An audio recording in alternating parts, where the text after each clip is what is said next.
नमस्कार प्यारे साथियों, मैं हूं अभिषेक वर्मा और आप सभी देख रहे हैं हजारों लोगों के प्यार भरोसे और विश्वास से बना चैनल एग्जाम कुल स्टडी। तो साथियों, आज के इस वीडियो में बात करेंगे सामान्य विज्ञान यानी कि बोले तो जीएस के ऐसे इम्पोर्टेंट प्रश्नों की जो आपके एग्ज़ाम में, चाहे वो कोई भी एग्ज़ाम हो, यानी कि फॉर ऑल एग्ज़ाम के लिए ये क्वेश्चन बेहद ज़्यादा इंपॉर्टेंट होने वाले हैं। बात करें कौन कौन से एग्ज़ाम हो सकते हैं, तो यूपीएससी एग्ज़ाम के लिए भी इंपॉर्टेंट प्रश्न है। एसएससी का कोई भी एग्जाम हो, चाहे एसएससी सीजीएल हो, जीडी हो, सीएचएसएल हो या फिर एसएससी सीपीओ हो, कोई भी एसएससी का एग्जाम हो, सारे के सारे एग्जाम के लिए ये प्रश्न जो है बेहद इंपॉर्टेंट है। और रेलवे का भी कोई एग्जाम हो, चाहे वो रेलवे एनटीपीसी हो, ग्रुप डी हो, कोई भी एग्जाम हो रेलवे का, UP police and central exam, central का कोई भी एग्जाम हो, बहुत ही ईजिली तरीके से फतह हो जाएगा। क्योंकि सामान्य विज्ञान के ऐसे प्रश्न लेकर आए हैं, यानी कि जनरल साइंस के ऐसे प्रश्न लेकर आए हैं जो कि एक एक प्रश्न बहुत ही तराशा हुआ है, प्रश्न तराशे हुए हैं। तो वीडियो को अंत तक जरूर देखना, ठीक है। तो चलिए बढ़ते हैं पहले प्रश्न की ओर। तो पहला प्रश्न आपके स्क्रीन पर देखिए क्या कह रहा है। पहला प्रश्न कह रहा है, निम्नलिखित में से किस तत्व की कमी से घेंघा रोग होता है। तो नाइट्रोजन, कैल्शियम, फास्फोरस या फिर आयोडीन। तो साथियों, आप यहाँ पर देख सकते हैं जो आपका प्रश्न नंबर 1 है, यानी कि क्वेश्चन नंबर 1 क्या कह रहा है कि निम्नलिखित में से किस तत्व की कमी से घेंघा रोग होता है। किस तत्व की कमी से घेंघा रोग होता है। तो भैया आपके ऑप्शन है नाइट्रोजन है, कैल्शियम है, फास्फोरस है या फिर आयोडीन है। तो भैया किस तत्व की कमी से घेंघा रोग होता है, तो आप सभी जानते हैं भैया आयोडीन की कमी से घेंघा रोग होता है। प्रश्न नोट कर लीजिए क्योंकि बेहद इंपॉर्टेंट है, चाहे कोई भी एग्जाम हो। तो इसका हमारा डी इसका सही आंसर हो जाएगा, ठीक है। बहुत ही इंपॉर्टेंट प्रश्न है भैया, आयोडीन की कमी से घेंघा रोग होता है, ये बात आप लोग ध्यान देना, ठीक है। तो चलिए बढ़ते हैं अगले क्वेश्चन नंबर 2 की ओर। तो यहाँ पर क्वेश्चन नंबर 2 हमारा क्या कह रहा है, देखिएगा कि पावर ट्रांसफार्मर की कार्य प्रणाली किस सिद्धांत पर जो है, किस सिद्धांत का सिद्धांत किस नियम पर आधारित होता है। जो पावर ट्रांसफार्मर होता है, इसकी कार्य प्रणाली का सिद्धांत जो है वो किस नियम पर आधारित होता है। फैराडे के नियम पर या फिर हुक के नियम पर या न्यूटन के नियम पर या फिर आइंस्टीन के सिद्धांत पर। तो बताइए इसका जो सही आंसर क्या होगा। आप लोगों ने इसको बहुत ही अच्छे तरीके से जानते होंगे, नहीं जानते हैं तो मैं बता देता हूँ। जो पावर ट्रांसफार्मर कार्य प्रणाली है वो भाई फैराडे के नियम पर कार्य करती है, ठीक है। फैराडे के नियम पर कार्य करती है। बेहद इंपॉर्टेंट प्रश्न है, इसको तैयार कर लीजिए आप। जो इसका सही आंसर होगा हमारा वो होगा फैराडे का नियम, यानी कि ए जिसका हमारा सही आंसर हो जाएगा। चलिए बढ़ते हैं क्वेश्चन नंबर 3 की ओर। 50 बहुत इंपॉर्टेंट प्रश्न लेकर आए भैया, रुके रहना जाकि कि ये प्रश्न जनरल साइंस के हैं तो बहुत ही इंपॉर्टेंट हैं, ठीक है। तो भागना मत, क्योंकि ये प्रश्न तैयार कर लेते हैं तो आपका कोई भी एग्जाम हो उसमें बहुत ही आपको हेल्प मिलेंगी इन प्रश्नों से। इसीलिए मैं कहता हूँ रडार सिस्टम, जो रडार सिस्टम है का उपयोग की जाने वाली तरंगे, जो रडार सिस्टम में उपयोग की जाने वाली तरंगे किस प्रकार की तरंगों का उदाहरण है। तो आप सभी जानते हैं तरंगे, सूक्ष्म तरंगे, इन इंफ्रारेड तरंगे, ठीक है, इन्फ्रासोनिक तरंगे या इनमें से कोई नहीं। तो भैया ये प्रश्न आप सभी जानते हैं, जो रडार में उपयुक्त तरंगे होती हैं, इस्तेमाल की जाती हैं तरंगे, तो वो तरंगे कौन सी होती हैं। तो हम सभी जानते हैं भैया सूक्ष्म तरंगे जो है रडार के विमानों में, जेट विमानों में आदि आदि सूक्ष्म तरंगों का उपयोग होता है, ठीक है। तो इसका जो हमारा सही आंसर होगा, करेक्ट आंसर होगा ऑप्शन ए, इसका सही आंसर हो जाएगा, ठीक है। तो चलिए बढ़ते हैं अगले प्रश्न क्वेश्चन नंबर 4 की ओर। तो 4 नंबर प्रश्न क्या कह रहा है, आप लोग देख सकते हैं कि एक उड़ते हुए चक्के की प्रति सेकंड घूर्णन किससे मापी जाती है। एक उड़ते हुए चक्के की प्रति सेकंड जो घूर्णन करता है उसको किससे मापा जाता है, कौन सा ऐसा यंत्र है, बैरोमीटर है या जो है एनीमोमीटर है या हाइग्रोमीटर है या स्ट्रोबोस्कोप है, ठीक है। तो हमारा जो 4 नंबर का सही आंसर होगा वो होगा भैया स्ट्रोबोस्कोप, ठीक है। स्ट्रोबोस्कोप जो है डी इसका हमारा सही आंसर होगा, क्योंकि स्ट्रोबोस्कोप से जो है एक उड़ते हुए चक्के की प्रति सेकंड घूर्णन मापी जाती है। एक सेकंड में कितना बार घूमा, तो वो भाई स्ट्रोबोस्कोप से मापी जाती है। चलते हैं क्वेश्चन नंबर 5 की ओर। 50 ऐसे क्वेश्चन लेकर आए भाई, समझ हालो लगे, लेकिन प्रश्न बहुत ही ज़्यादा इंपॉर्टेंट होने वाले हैं, ठीक है। तो 5 नंबर प्रश्न की बात करें तो निम्न में से कौन प्लाज्मोडियम परजीवी का वाहक है। कौन जो है प्लाज्मोडियम परजीवी का उदाहरण है, क्या मच्छर है, मक्खी है, चूहा है या ये सभी हैं। तो आप ये तुक्का लगाएंगे तो क्या लगाएंगे एक बार कमेंट में बताइएगा। तो जो 5 नंबर का जो सही आंसर होगा वो मच्छर होगा, लेकिन बहुत से लोग यहाँ पर देखेंगे तो भाई ये सभी लगा देंगे। तो क्या ये सभी बिल्कुल गलत है, जहाँ पर सभी का 95% सही होता है ये सभी वाला, लेकिन 5% ऐसे केस भी आते हैं जिसमें से कि वो ऑप्शन ना होकर कोई दूसरा ऑप्शन हो सकता है, ठीक है। तो इसका जो हमारा सही आंसर होगा यानी कि मच्छर, इसका ए सही आंसर हो जाएगा, क्योंकि प्लोज्मोडियम परजीवी का वाहक भाई मच्छर है। ठीक है, बढ़ते हैं क्वेश्चन नंबर 6 की ओर। तो ये प्रश्न बेहद ज़्यादा इम्पोर्टेंट है, बेहतरीन बोले, बहुत ही ज़्यादा अच्छा प्रश्न है। लोहे पर जंग लगना, लोहे पर जंग लगना किस प्रकार की अपक्रिया का उदाहरण है? भौतिक अपक्रिया, रासायनिक अपक्रिया, प्रतिवर्ती अपक्रिया या इनमें से कोई नहीं? तो भाई लोहे पर जंग लगना आप लोगों ने बचपन से ही पढ़ते आए हैं, भौतिक अपक्रिया, भौतिक अवस्थाएं और रासायनिक अवस्थाएं, मतलब कि भौतिक अपक्रियाएं और रासायनिक अपक्रियाएं। तो भैया 6 नंबर का जो सही आंसर होगा लोहे पर जंग लगना यानी कि रासायनिक अपक्रिया है। लोहे पर जंग लगना भैया कैसी अपक्रिया है?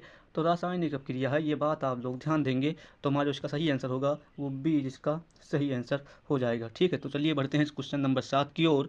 तो 7 नंबर प्रश्न देखिए क्या कह रहा है। 7 नंबर प्रश्न कह रहा है कि पृथ्वी के घूर्णन की गति कितनी है? ये प्रश्न पूछ सकता है कि जो पृथ्वी की घूर्णन गति है वो कितनी है, 28 किलोमीटर प्रति मिनट है या 30 किलोमीटर प्रति मिनट है या 36 किलोमीटर प्रति मिनट है या 50 किलोमीटर प्रति मिनट है? तो जो पृथ्वी की घूर्णन गति है वो कितनी है?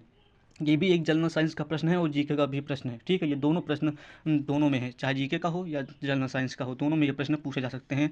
तो जो 7 नंबर का हमारा सही आंसर होगा वो ए होगा भैया, क्योंकि जो पृथ्वी की घूर्णन गति है वो 28 किलोमीटर प्रति मिनट है। ठीक है, ये बात आप नोट कर लीजिए या स्क्रीनशॉट ले लीजिए, बेहद ज़्यादा इंपॉर्टेंट प्रश्न है। ठीक है, तो चलिए बढ़ते हैं क्वेश्चन नंबर 8 की ओर। और जाना कहीं मत यार, क्योंकि 50 प्रश्न देख लेना, बाद में चाहे गाली देकर चले जाना, कोई मतलब नहीं, लेकिन प्रश्न में दम न हो तो बताना। ठीक है, निम्न में से किस वैज्ञानिक ने विकासवाद के सिद्धांत का प्रतिपादन किया? कौन सा ऐसा विकास वैज्ञानिक है जो विकासवाद का प्रतिपादन किया? बताइए, डार्विन है या मैक्सवेल है या न्यूटन है या फिर जॉनसन है? तो भैया इसका जो हमारा 8 नंबर का सही आंसर होगा वो होगा ए यानी कि डार्विन। जो डार्विन साहब थे भैया, इन्होंने विकासवाद के सिद्धांत का प्रतिपादन किया। ठीक है, किसका प्रतिपादन किया भैया? तो विकासवाद का प्रतिपादन किया। तो चलते हैं, विकासवाद के सिद्धांत का प्रतिपादन किसने किया? डार्विन ने किया। ये प्रश्न आप याद होगा या होगा साथ। तो ये प्रश्न बेहद इंपॉर्टेंट नीचे वाला, यानी कि 9 नंबर प्रश्न क्या कह रहा है कि चींटी के डंक में कौन सा अम्ल पाया जाता है? चींटी के डंक में कौन सा अम्ल पाया जाता है? क्या सिट्रिक अम्ल, एसिटिक अम्ल या मेथेनॉइक अम्ल या फिर लैक्टिक अम्ल? तो भैया 9 नंबर का जो सही आंसर होगा वो क्या होगा? आप लोगों को पता ही होगा, जो चींटी के डंक में अम्ल पाया जाता है वो मेथेनॉइक अम्ल पाया जाता है। आप लोग इस क्वेश्चन को याद कर लीजिए, नहीं याद है तो, क्योंकि बेहद इंपॉर्टेंट प्रश्न है, ये कोई भी आपसे पूछ सकता है। ठीक है, तो बढ़ते हैं क्वेश्चन नंबर 10 की ओर। हमारे 10 क्वेश्चन कंप्लीट हो गए हैं, थोड़ा जल्दी करते हैं। जंग लगने पर लोहे के भार में क्या परिवर्तन होता है? ये प्रैक्टिकली प्रश्न है, ये आप अपने घरों में देखे होंगे। जो लोहे पर जंग लगता है, जो उसका भार होता है, वेट यानी कि उसमें क्या परिवर्तन होता है? क्या वो कम हो जाता है, बढ़ जाता है, समान रहता है या फिर इनमें से कोई नहीं?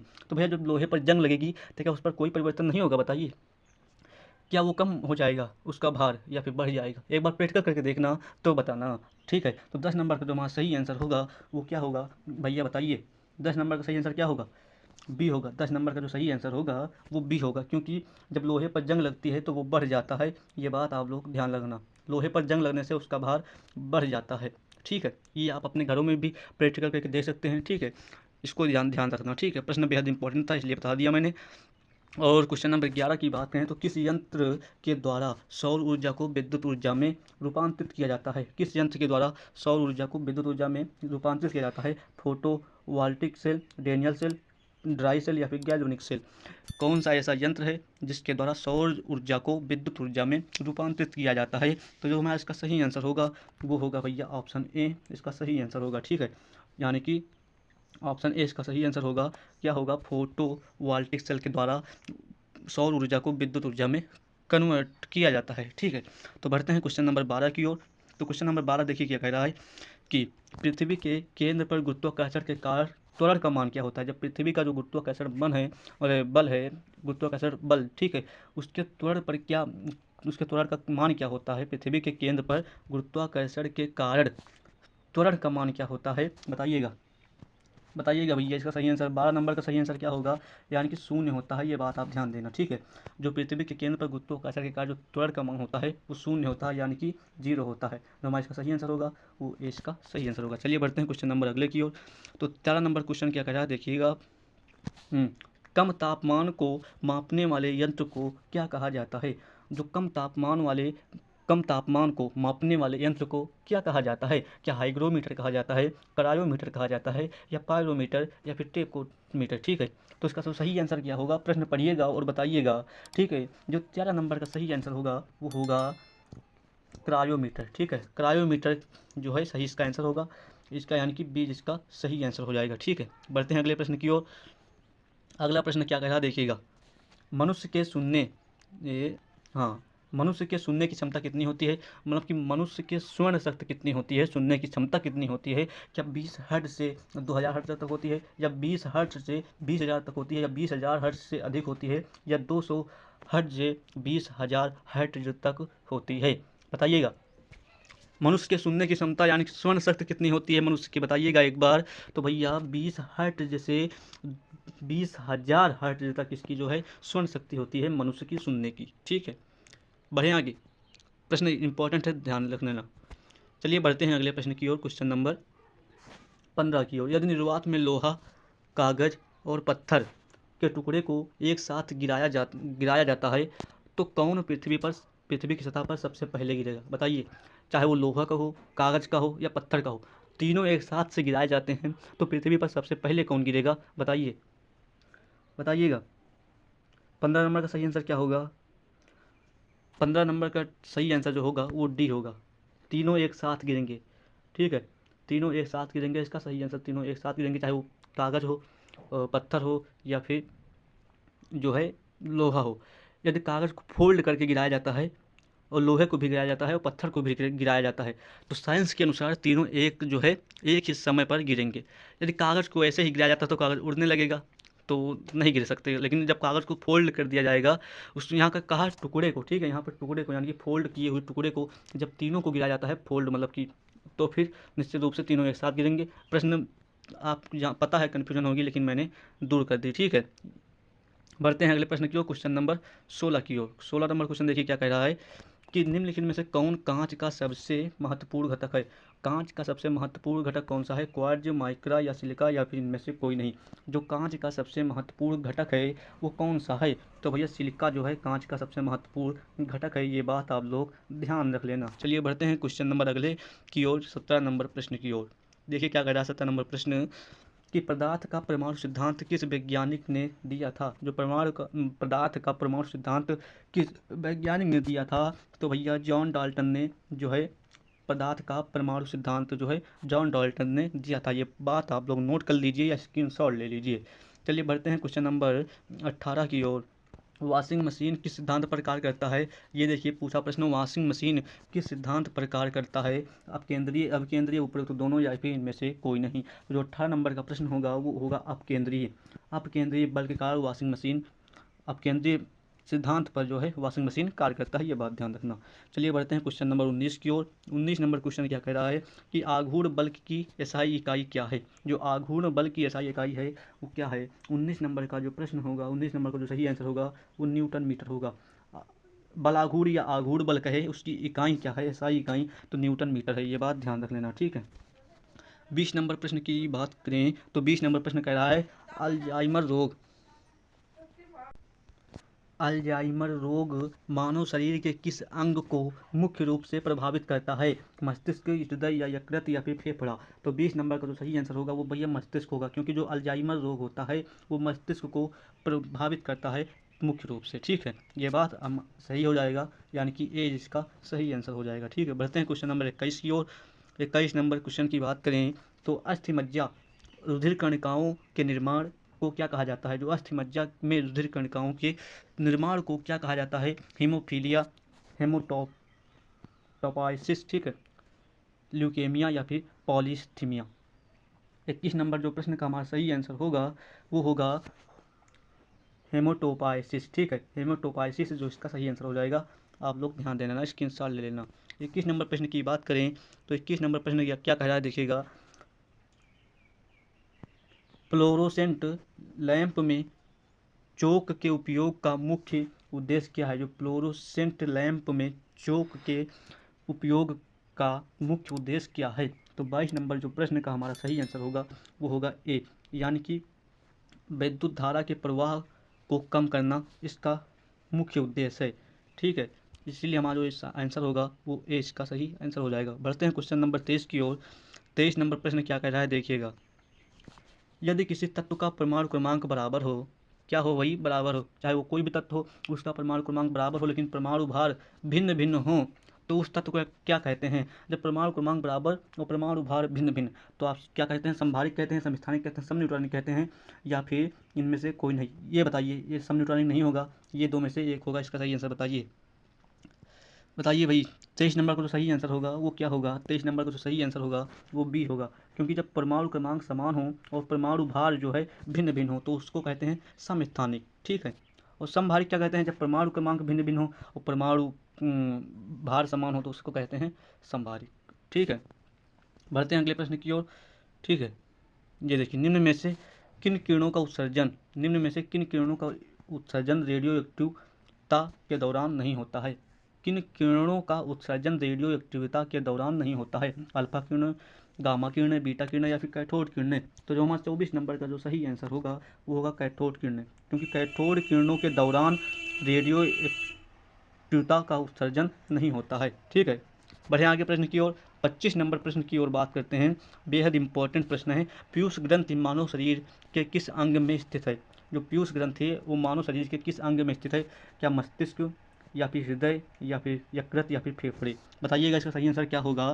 तो 25 नंबर का जो सही आंसर होगा वो होगा ए, क्योंकि पीयूष ग्रंथि मानव के शरीर के किस अंग से संबंधित है, स्थित है, तो मतलब कि स्थित पूछा है ना, तो मनुष्य, ठीक है। जो पीयूष ग्रंथि है वो मानव शरीर के मस्तिष्क अंग से मतलब मस्तिष्क अंग में स्थित है, ठीक है। ये बात ध्यान रख लेना, ये इसका सही आंसर हो जाएगा।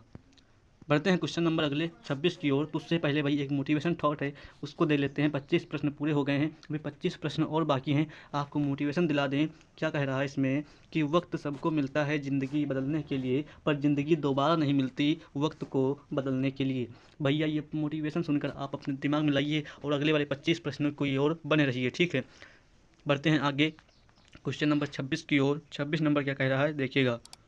हमारे वायुमंडल में कार्बन डाइऑक्साइड जो है यानी कि CO2 की मात्रा लगभग कितनी है।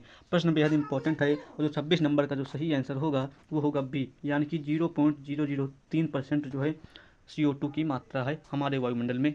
बढ़ें आगे, चलिए बढ़ते हैं आगे